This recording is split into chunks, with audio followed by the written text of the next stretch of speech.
The man is a 9-time NSSA champion. He's currently ranked number 4 in the entire world of professional surfing. He has been a commercial during the Super Bowl. He's a hardworking dude, got a couple good-looking dogs. I'd love to bring him to the stage right now with a loud, warm applause, Mr. Kolohe Andino.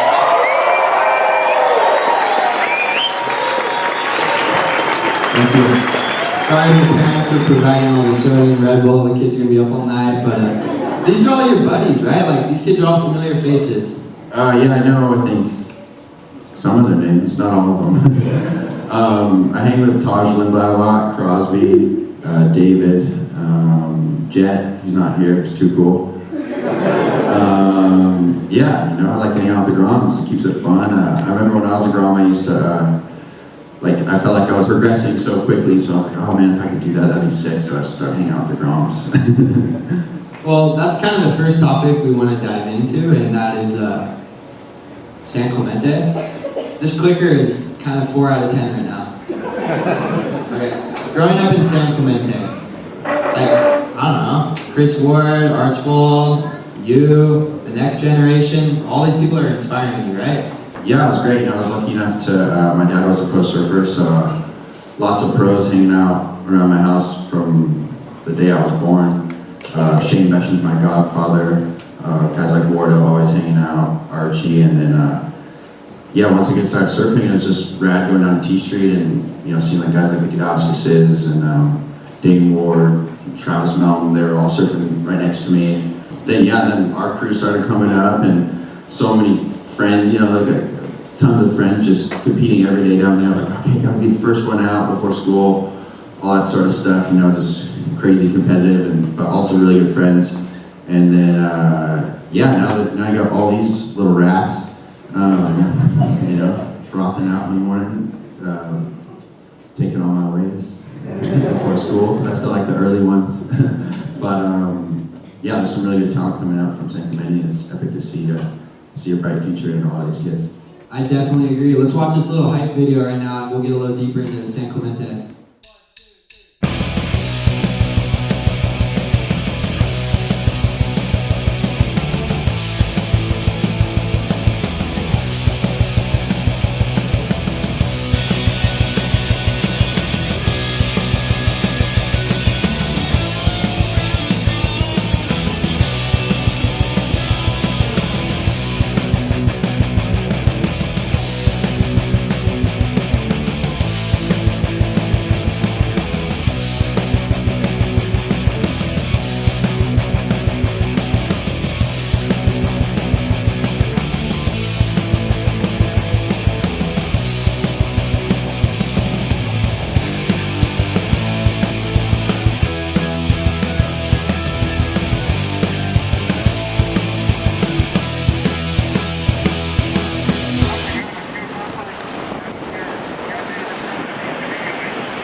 Really? Yeah.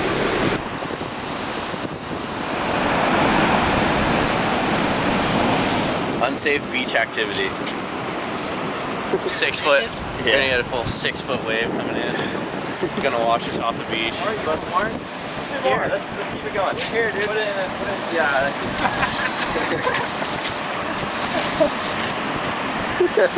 Watch our step. These kids, dude.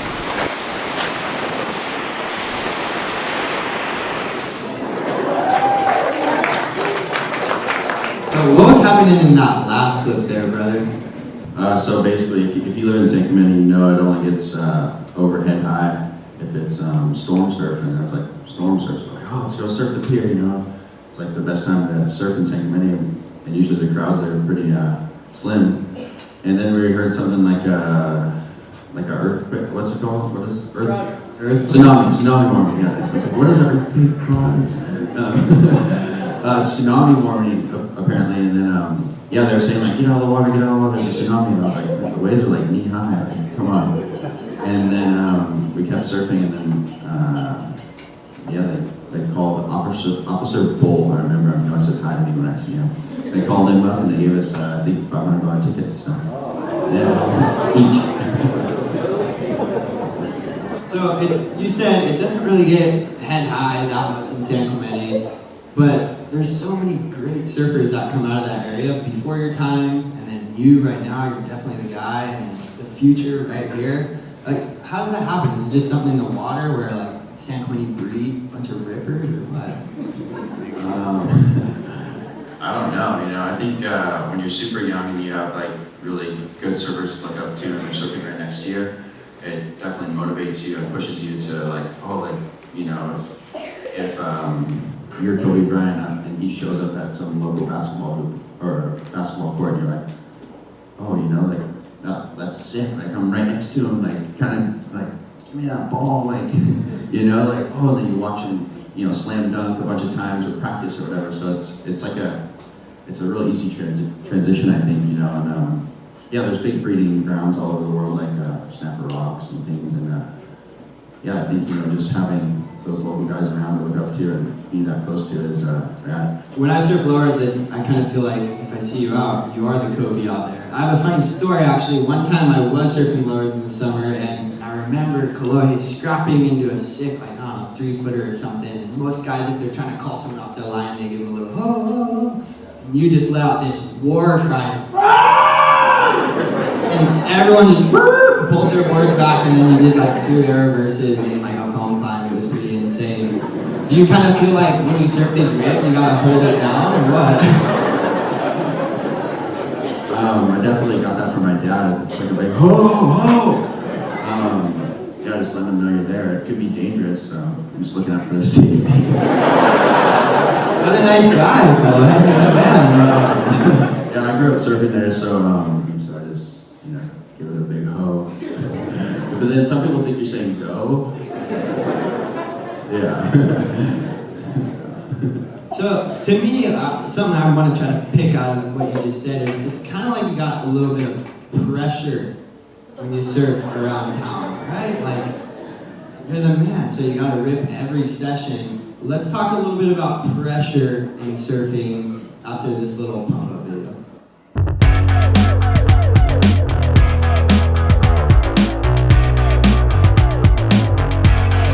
Kolohe does have priority here. And looks like he is going to use it to take this right-hander off the bottom. First blowout on the first section. He controls that. Next move, floats it. He's going to get out in front. There's a big rapid carve in the pocket. Plenty of wave left. Draws him back into the zone again. Here goes brother. Driving through the next section. Here comes the inside wall. Running after the big move. Goes for the air reverse. And drove! And he is so on the inside. That's a high line there, no real launch curve. You can see when he throws a big one like that, and you are going to see the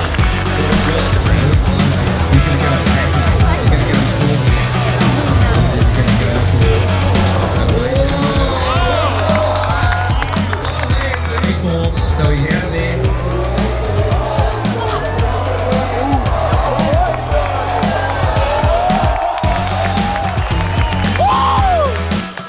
Maybe 30 meters, and this is looking good. Run through it. Look at Kolohe. This is the photo opportunity. He's going to come out of this one, folks. Oh! Is he going to? That's the first 10-point ride of the contest, and he's not done yet. Yeah, it's all right.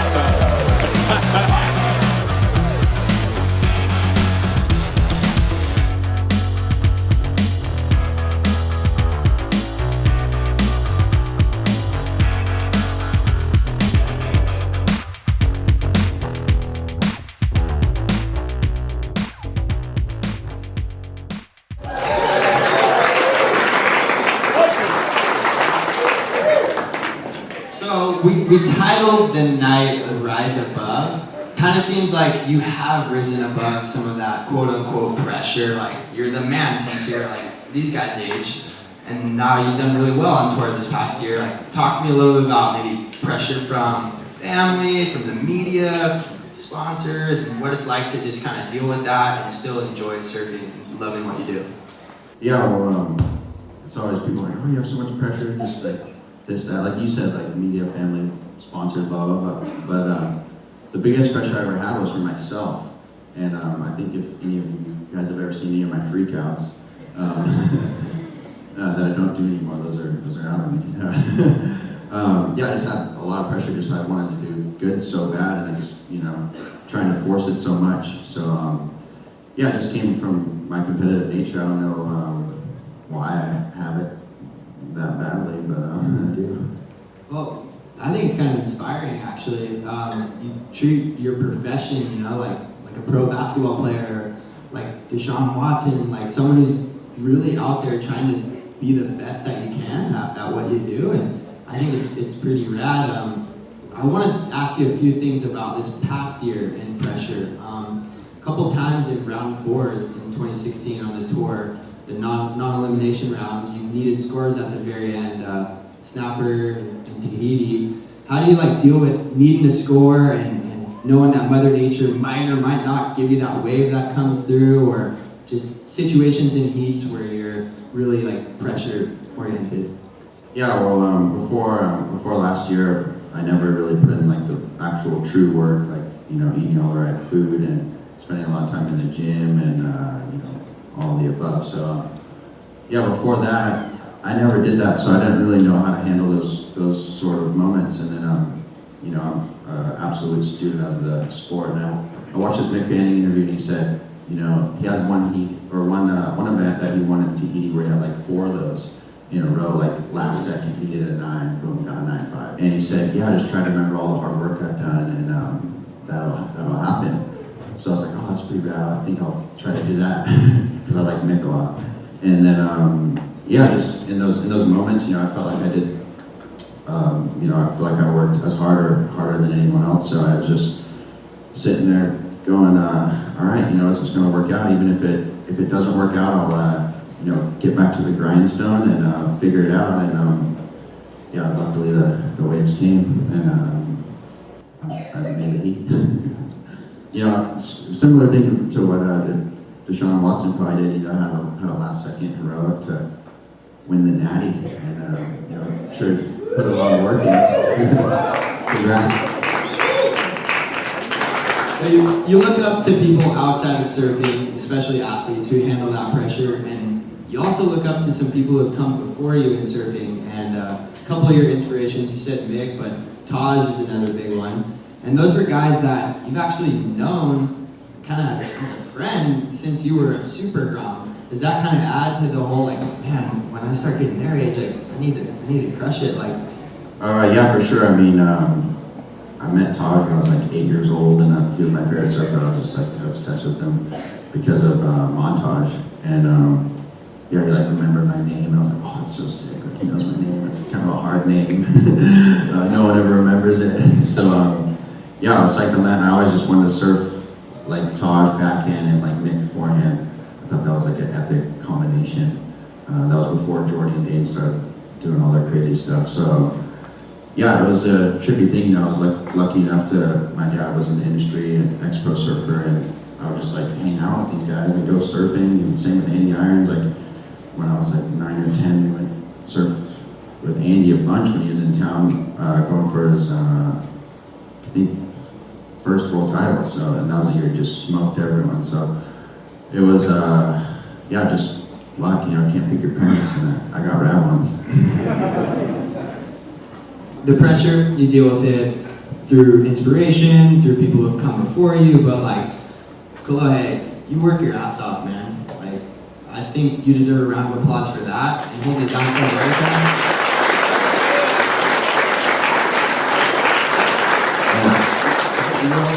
We want to hear just a little bit about, how much you train, what you're doing, what do you do when you're not surfing that makes it so there's 30 seconds left and you get an 8.5 and you get the score. It's not just watching surfing online.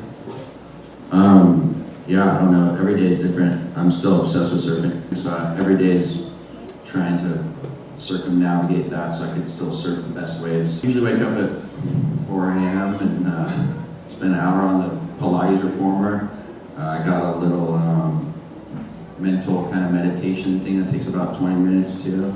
Yeah, then I'll usually go for a surf, 2-3 hours. Train up in Huntington. Bit of a hike, but I found the right trainer and I trust him. yeah, do that and come home. Usually surf again for another 2 hours, 3 hours or something, and then try to keep my eyes open until 7:30 and eat some steak and brisket and pass out. Yeah, I had some of your brisket the other day. It was super good. Talk to me about how your friends also inspire you. Nat and Ian Crane, I don't know if you're here, Jeremy, all these guys. Yeah, Ian. Yeah, well, Nat, he had Rookie of the Year, and I think he finished 8th. Yeah, to me, just looking up to him, as far as surfing wise goes and competitive wise, he just puts in so much work. Something that I never, like I explained earlier, I never did until last year, and yeah, it really paid off for him, and it was epic to see. But for him, I more look up to him kind of like morally and outside of the water. He's just kind of a rad stand-up dude, and he's always sticks up for what he believes is right, and definitely not a pushover if you've ever met him. But yeah, he's an epic guy. That kind of segues perfect into this conversation around getting better every day. I think you could change that saying into grinding, which is what you and Nat and all those guys right here love to do. Is just revolve your day kind of around surfing, and everything else maybe comes second. Yeah, totally. I mean, I don't want grinding. Sometimes people think like that's kind of a negative thing, like I'm like grinding. But yeah, I love it. Just getting after it. If the waves are flat or whatever, just finding a grom to psych me up and get out there. So. Do you surf no matter what, whatever the conditions are, like every single day almost you're out there? Yeah. Well, this is a funny story, or not funny, but it's coincidence you asked this, because it's been raining a lot, and like literally San Clemente was like as black as this thing yesterday, the water, but the waves were super fun. And then I got out, and this guy was like, last year I did that, and I had staph, and I had 13 needles in my body, and I was like, oh my gosh, please no. So, but yeah, I can't stay out of the water if I'm not injured, then I'm surfing every day for sure. So did that start from when you were like super grom, like was Mr. Andino kind of like get off there no matter what, like if it was on shore, kind of whatever? Yeah, my dad's definitely molded me to be like mentally tough, and always gotta, you're never good enough, and always gotta work harder to get better, and so yeah, he's definitely, get out there. But I think for him, I think he saw like a super competitive nature in me. Like when I would lose when I was a kid, I would like cry like crazy and like say like wanted to kill myself, just stupid kid stuff, and like shove my trophy like into my board, just like freaking out. Not that one, like a second place one. I was just like just whining all the time. So I think he would be like, all right, like you want to win, like get out there, get after it, and okay, you gotta go to school too, but then get back out there after school. It's low tide and crap, but it doesn't matter. It's gonna be like that for the final.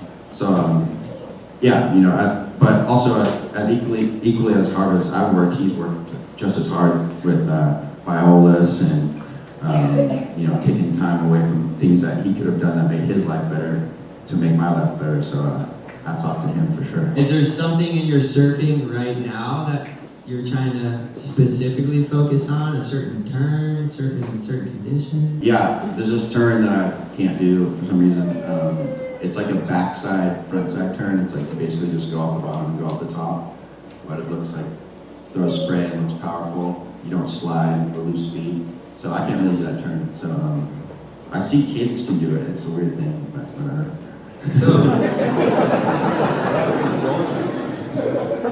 Part of this Hurley Surf Club that we got going, it's we go out and we film people surfing, and then we're able to play their footage back to them. How much does that benefit you? Do you use that in your surfing?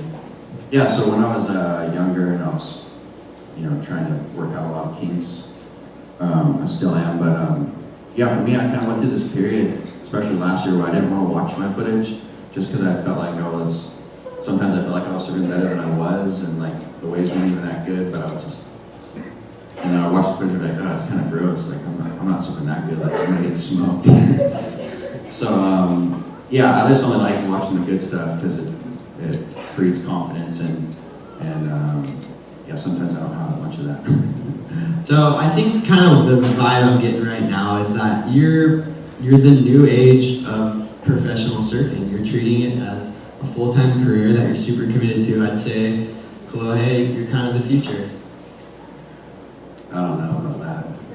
Sketchy call. Well, you are. I mean, you're number 4 in the world right now. You know, you're the first American in a while to be that high on the rankings. You got more hair than the guy who's done it before you a couple times. That's not saying much. So, They're probably watching this right now. what's up, Kelly? So, would you say that the future of surfing is looking bright with a little more movement towards training and working hard and being humble and reaping the benefits of kind of being a good person in and out of the water? Yeah, absolutely. I mean, I went through a period in my life where I was kind of doing other things, not things that I hate now, and I hated myself then. But now, you know, I had this brother premiere, and I was like, you know, there was like 600 of these kids there, like so many kids, and I was like, oh man, I have this awesome opportunity to like influence these kids in like a cool way, because you know they look up to me. Like it's kind of weird to say because I feel like I'm like boasting, but I guess they do. So I gotta like, you know, I gotta be a good role model. So yeah, you know, just in and out of the water, you know, working hard. Even if you don't want to be a professional surfer, I think you just gotta work hard at whatever you do. For some reason, I'm the kind of guy that like, if I do something, I just go like pedal to the metal no matter what. You don't have to be like that, but you know, working hard's good, and being tired at the end of the day it's good for you for sure. So in 20 years, when I get to do this again with you and you're up on the stage, how do you want this community right here and the surfing community throughout the whole world to look at Kolohe Andino? I feel like for me, I just want to be remembered as like a hardworking, very grateful young man. I think gratitude is a really big thing. I think once you realize how lucky you are, you can become grateful.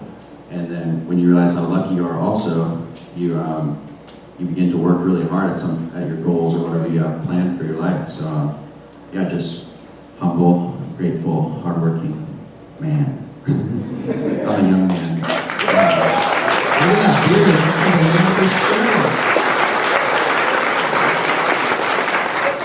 So we've got kind of a special treat for everyone here that's going to show that hard work.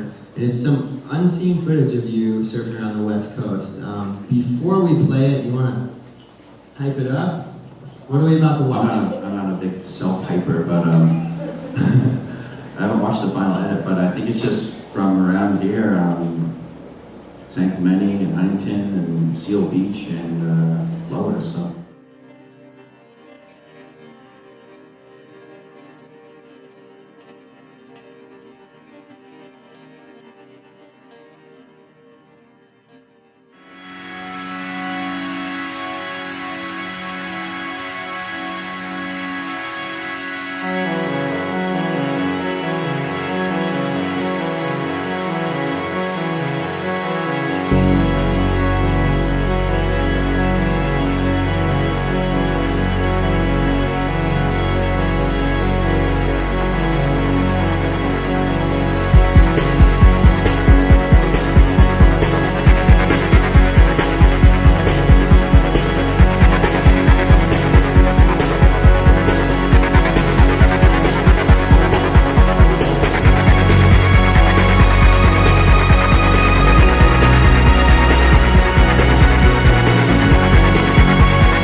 What do you guys think? You like it?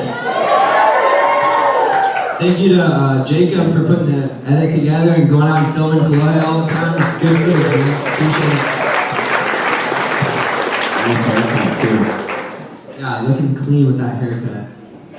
I don't know, watching that, all those waves being in California makes me feel like I've been sleeping under a rock the past 6 months. You're scoring, so you're pretty on it with tracking swells and always kind of knowing where to go every morning? Yeah. Like I said, I'm obsessed with surfing, and I definitely want to surf the best waves I can, and also too want to get practice in bigger waves and wherever's going to be biggest, things like that. So lucky enough, I got Snips Parsons in my corner. He's like the second coming of Sean Collins. Yeah, I just talk to him like 20 times a day, and also my dad, and try to figure out the best spot. Yeah, there's definitely some sneaky spots where people were, those last 2 waves, no one was out. It was just like a big soft swell, and no one was out. I don't know where they were. Guys, that concludes our evening. If you could give Kolohe a big thanks. Everyone that made this happen, I really appreciate it. Make sure you have in the future. Thank you, Kolohe.